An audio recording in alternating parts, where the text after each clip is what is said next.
మీరు ఎలాంటి బిజినెస్ చేస్తున్నా ఏఐ టూల్స్ ద్వారా మీ బిజినెస్ ని డబుల్ చేసుకోవచ్చు. జస్ట్ 49 రూపీస్కే ఏఐ టూల్. రిజర్వేషన్స్ లేదా కోటాస్ కోసం మత మార్పిడి కరెక్టా తప్ప? దీనికి సంబంధించి సుప్రీంకోర్టు నిన్న ల్యాండ్ మార్క్ జడ్జిమెంట్ ఇచ్చింది. Selvarani versus special secretary and district magistrate and others అనే కేసులో సుప్రీంకోర్టు నిన్న ఒక విశిష్టమైన జడ్జిమెంట్ ఇచ్చింది. కేవలం రిజర్వేషన్ బెనిఫిట్ అందుకోవడానికి, కోటాస్ అందుకోవడానికి, అంటే ఎస్సీ సర్టిఫికెట్ తెచ్చుకోవడానికి నేను మత మార్పిడి చేసుకున్నాను అని చెప్తే, అని నిజంగా నీకు ఆ మతం మీద బిలీఫ్ లేకుండా, మతాన్ని నమ్మకుండా, మతాన్ని ప్రాక్టీస్ చేయకుండా సర్టిఫికేట్ కోసం ఒక మతంలోంచి ఇంకో మతంలోకి మారితే తప్పు. ఇది అల్టీరియర్ మోటివ్తో చేస్తే మాత్రం మేము ఒప్పుకోము, నీకు రిజర్వేషన్ వర్తించదని చెప్పి సుప్రీంకోర్టు నిన్న తీర్పిచ్చింది అనమాట. అసలు ఈ స్టోరీ ఏంటో చూద్దాం. ఇది పాండిచేరికి సంబంధించిన కేసు. ఈ కేసులో ఒక అమ్మాయి యూడీసీ అప్పర్ డివిజన్ క్లర్క్ పోస్ట్కి అప్లై చేసుకుంటుంది. ఆ అమ్మాయి ఒక హిందూ తండ్రి, క్రిస్టియన్ తల్లికి పుట్టింది. అయితే ఆ అమ్మాయి చిన్నప్పటి నుంచి కూడా క్రిస్టియన్ ఆచారాలు ఫాలో అయింది. తల్లి బాప్టిజం కూడా ఇప్పించింది అమ్మాయికి.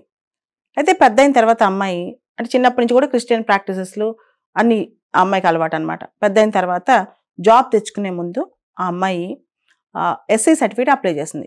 నేను క్రిస్టియానిటీ నుంచి ఇప్పుడు హిందూజంలోకి రీకన్వర్ట్ అయ్యాను, మా ఫాదర్ రిలీజియన్ అది, కాబట్టి దానికి రీకన్వర్ట్ అయ్యాను, సో అందువల్ల నాకు ఎస్సీ బెనిఫిట్ వస్తుంది. ఎందుకంటే క్రిస్టియానిటీ ఫాలో అయ్యేటప్పుడు ఓబీసీ లాంటివి వస్తాయి కానీ ఎస్సీ ఇవ్వట్లేదు అనమాట. సో అమ్మాయి ఎస్సీ సర్టిఫికేట్ కోసం నేను రీకన్వర్ట్ అయ్యానని పెట్టిందని సుప్రీంకోర్టు చెప్తుంది. నీకు నిజంగా ఆ రిలీజియన్ అంటే నమ్మకం లేనప్పుడు, ఆ రిలీజియస్ టెనెట్స్ ఫాలో అవ్వట్లేనప్పుడు, లేదా ఆ స్పిరిచువల్ కనెక్ట్ నీకు ఆ రిలీజియన్తో లేనప్పుడు, కేవలం ఒక బెనిఫిట్ కోసం, ఒక మోటివ్ కోసం నువ్వు మత మార్పిడి చేసుకుంటే అది తప్పు. మేము ఎటువంటి పరిస్థితుల్లో నీకు ఇది సపోర్ట్ చేయమని చెప్పి సుప్రీంకోర్టు తీర్పిచ్చింది అనమాట. అదేవిధంగా నువ్వు రిలీజియన్ మారావు అంటానికి మా దగ్గర ఎలాంటి ప్రూఫ్ ఇచ్చావు?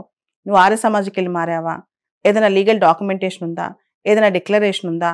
లేదా ప్రాపర్ ప్రూఫ్ ఏదైనా ప్రొడ్యూస్ చేయగలిగావా? ఆ రిలీజియన్ నువ్వు నమ్ముతున్నాను, ప్రాక్టీస్ చేస్తున్నాను అని చెప్పి నువ్వు ఎందుకు మారావు? నిజంగా మంచి మోటివ్తో బిలీఫ్ మారిందా, లేదా అల్టీరియర్ మోటివ్ ఒక రిజర్వేషన్ బెనిఫిట్ పొందడానికి నువ్వు మతం మార్పిడి చేసుకున్నావు అని చెప్పి సుప్రీంకోర్టు చెప్తూ, ఇది ఇలా చేస్తే గనక, అంటే కేవలం రిజర్వేషన్ పొందడానికి మతం మార్చుకుంటే it is a fraud on the constitution, రాజ్యాంగాన్ని దుర్వినియోగం చేయటమే అదొక పెద్ద ఫ్రాడ్ అని చెప్పి కూడా సుప్రీంకోర్టు తీర్పియడం జరిగింది నిన్న. ఈ కేసులో సుప్రీంకోర్టు మరో వ్యాఖ్య కూడా చేసింది. You cannot claim dual claims on religion. నా రెండు మతాలు నేను ఫాలో అవుతాను, నేను చిన్నప్పటి నుంచి క్రిస్టియానిటీ ఫాలో అయ్యాను, మా ఫాదర్ ఎస్సీ హిందూ కాబట్టి నేను క్రిస్టియన్గా ఉన్నప్పుడు నాకు ఎస్సీ స్టేటస్ అప్లై అవ్వదు, నేను రీకన్వర్ట్ అయితే నాకు ఎస్సీ స్టేటస్ అప్లై అవుతుంది, అంటే నేను క్రిస్టియన్గా ఉన్నప్పుడు నాకు ఎస్సీ స్టేటస్ ఎక్లిప్స్ అయిపోద్ది, క్రిస్టియన్ నుంచి హిందూకి మారితే మళ్ళీ మా ఫాదర్స్ క్యాస్ట్ నాకు వస్తుంది, ఇవన్నీ ఫ్రాడ్, ఇవన్నీ తప్పు అని చెప్పి సుప్రీంకోర్టు చెప్పడం జరిగింది. మనం ఏ క్యాస్ట్లో ఉన్నా సరే క్రిస్టియన్గా కన్వర్ట్ అయిన తర్వాత మళ్ళా మనం హిందూగా కన్వర్ట్ అవ్వాలి అంటే దానికి సాలిడ్ ప్రూఫ్ ఉండాలని చెప్పి సుప్రీంకోర్టు చెప్పడం జరిగింది ఈ కేసులో. అంటే నువ్వు ఏ సెరమనీ ద్వారా రీకన్వర్ట్ అయ్యావు, దానికి సంబంధించి నువ్వు ప్రాక్టీసెస్ చేస్తున్నావు అని చెప్పి ఏదైనా డిక్లరేషన్ ఉందా, అంటే ఒక సాలిడ్ ప్రూఫ్ లేకుండా ఒక అల్టీరియర్ మోటివ్తో నువ్వు జస్ట్ రిజర్వేషన్ బెనిఫిట్ కోసం రీకన్వర్ట్ అయ్యానని చెప్పడానికి వీల్లేదు అని చెప్పి సుప్రీంకోర్టు చెప్పింది అనమాట. అంటే ఎవరైతే హిందూయిజంలోంచి క్రిస్టియానిటీలోకి వస్తారో వాళ్ళ యొక్క క్యాస్ట్ ఐడెంటిటీ వాళ్ళు కోల్పోతారంట. వాళ్ళు కన్వర్ట్ అవుతే క్యాస్ట్ వస్తుంది, కాకపోతే అలా రీకన్వర్ట్ అయ్యాను అని చెప్పే విధంగా సరైన ప్రూఫ్ సమర్పించాలంట. కానీ కేవలం ఒక జాబ్ సంపాదించడానికి, నువ్వు రిజర్వేషన్ బెనిఫిట్ క్లెయిమ్ చేయడానికి ఇప్పుడు మళ్ళీ రీకన్వర్షన్ చూపిస్తే, నేను క్రిస్టియానిటీలోంచి హిందూలోకి వచ్చానని రీకన్వర్షన్ చూపిస్తే అది రాజ్యాంగం రిజర్వేషన్ సిద్ధాంతం యొక్క స్ఫూర్తిని ఉల్లంఘించడమే అని చెప్పి సుప్రీంకోర్టు ఈ తీర్పులో తెలియజేసింది. రిజర్వేషన్స్ లేదా కోటాస్ కోసం మత మార్పిడి కరెక్టా తప్ప? దీనికి సంబంధించి సుప్రీంకోర్టు నిన్న ల్యాండ్ మార్క్ జడ్జిమెంట్ ఇచ్చింది. Selvarani versus special secretary and district magistrate and others అనే కేసులో సుప్రీంకోర్టు నిన్న ఒక విశిష్టమైన జడ్జిమెంట్ ఇచ్చింది. కేవలం రిజర్వేషన్ బెనిఫిట్ అందుకోవడానికి, కోటాస్ అందుకోవడానికి, అంటే ఎస్సీ సర్టిఫికేట్ తెచ్చుకోవడానికి నేను మత మార్పిడి చేసుకున్నాను అని చెప్తే, అని నిజంగా నీకు ఆ మతం మీద బిలీఫ్ లేకుండా, మతాన్ని నమ్మకుండా, మతాన్ని ప్రాక్టీస్ చేయకుండా సర్టిఫికేట్ కోసం ఒక మతంలోంచి ఇంకో మతంలోకి మారితే తప్పు. ఇది అల్టీరియర్ మోటివ్తో చేస్తే మాత్రం మేము ఒప్పుకోము, నీకు రిజర్వేషన్ వర్తించదని చెప్పి సుప్రీంకోర్టు నిన్న తీర్పిచ్చింది అనమాట. అసలు ఈ స్టోరీ ఏంటో చూద్దాం. ఇది పాండిచేరికి సంబంధించిన కేసు. ఈ కేసులో ఒక అమ్మాయి యూడీసీ అప్పర్ డివిజన్ క్లర్క్ పోస్ట్కి అప్లై చేసుకుంటుంది. ఆ అమ్మాయి ఒక హిందూ తండ్రి క్రిస్టియన్ తల్లికి పుట్టింది. అయితే ఆ అమ్మాయి చిన్నప్పటి నుంచి కూడా క్రిస్టియన్ ఆచారాలు ఫాలో అయింది. తల్లి బాప్టిజం కూడా ఇప్పించింది అమ్మాయికి. అయితే పెద్ద అయిన తర్వాత అమ్మాయి అంటే చిన్నప్పటి నుంచి కూడా క్రిస్టియన్ ప్రాక్టీసెస్లు అన్ని ఆ అమ్మాయికి అలవాటు అనమాట. పెద్ద అయిన తర్వాత జాబ్ తెచ్చుకునే ముందు ఆ అమ్మాయి ఎస్సీ సర్టిఫికేట్ అప్లై చేసింది. నేను క్రిస్టియానిటీ నుంచి ఇప్పుడు హిందూజంలోకి రీకన్వర్ట్ అయ్యాను, మా ఫాదర్ రిలీజియన్ అది, కాబట్టి దానికి రీకన్వర్ట్ అయ్యాను.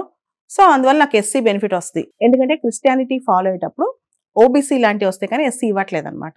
సో అమ్మాయి ఎస్సీ సర్టిఫికేట్ కోసం నేను రీకన్వర్ట్ అయ్యానని పెట్టిందని సుప్రీంకోర్టు చెప్తుంది.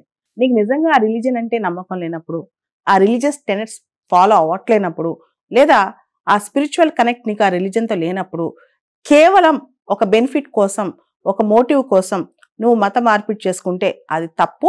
మేము ఎటువంటి పరిస్థితుల్లో నీకు ఇది సపోర్ట్ చేయమని చెప్పి సుప్రీంకోర్టు తీర్పిచ్చింది అనమాట. అదేవిధంగా నువ్వు రిలీజియన్ మారావు అంటానికి మా దగ్గర ఎలాంటి ప్రూఫ్ ఇచ్చావు? నువ్వు ఆర్య సమాజ్కి వెళ్ళి మారావా? ఏదైనా లీగల్ డాక్యుమెంటేషన్ ఉందా? ఏదైనా డిక్లరేషన్ ఉందా? లేదా ప్రాపర్ ప్రూఫ్ ఏదైనా ప్రొడ్యూస్ చేయగలిగావా? ఆ రిలీజియన్ నువ్వు నమ్ముతున్నాను, ప్రాక్టీస్ చేస్తున్నాను అని చెప్పి నువ్వు ఎందుకు మారావు? నిజంగా మంచి మోటివ్తో బిలీఫ్ మారిందా, లేదా అల్టీరియర్ మోటివ్ ఒక రిజర్వేషన్ బెనిఫిట్ పొందడానికి నువ్వు మతం మార్పిడి చేసుకున్నావు అని చెప్పి సుప్రీంకోర్టు చెప్తూ, ఇది ఇలా చేస్తే గనక అంటే కేవలం రిజర్వేషన్ పొందటానికి మతం మార్చుకుంటే it is a fraud on the constitution, రాజ్యాంగాన్ని దుర్వినియోగం చేయటమే అదొక పెద్ద ఫ్రాడ్ అని చెప్పి కూడా సుప్రీంకోర్టు తీర్పియడం జరిగింది నిన్న. ఈ కేసులో సుప్రీంకోర్టు మరో వ్యాఖ్య కూడా చేసింది. You cannot claim dual claims on religion. నా 2 మతాలు నేను ఫాలో అవుతాను, నేను చిన్నప్పటి నుంచి క్రిస్టియానిటీ ఫాలో అయ్యాను, మా ఫాదర్ ఎస్సీ హిందూ కాబట్టి నేను క్రిస్టియన్గా ఉన్నప్పుడు నాకు ఎస్సీ స్టేటస్ అప్లై అవ్వదు, నేను రీకన్వర్ట్ అయితే నాకు ఎస్సీ స్టేటస్ అప్లై అవుతుంది, అంటే నేను క్రిస్టియన్గా ఉన్నప్పుడు నాకు ఎస్సీ స్టేటస్ ఎక్లిప్స్ అయిపోద్ది, క్రిస్టియన్ నుంచి హిందూకి మారితే మళ్ళీ మా ఫాదర్స్ క్యాస్ట్ నాకు వస్తుంది.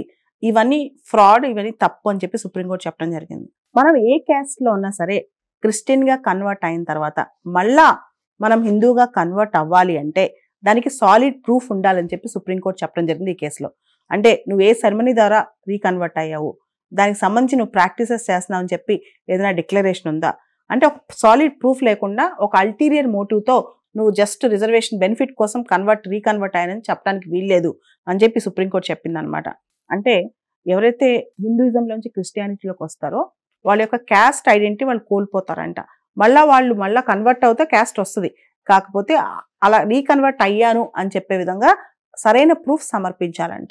కానీ కేవలం ఒక జాబ్ సంపాదించడానికి, నువ్వు రిజర్వేషన్ బెనిఫిట్ క్లెయిమ్ చేయడానికి ఇప్పుడు మళ్ళీ రీకన్వర్షన్ చూపిస్తే, నేను క్రిస్టియానిటీలోంచి హిందూలోకి వచ్చానని రీకన్వర్షన్ చూపిస్తే అది రాజ్యాంగం రిజర్వేషన్ సిద్ధాంతం యొక్క స్ఫూర్తిని ఉల్లంఘించడమే అని చెప్పి సుప్రీంకోర్టు ఈ తీర్పులో తెలియజేసింది.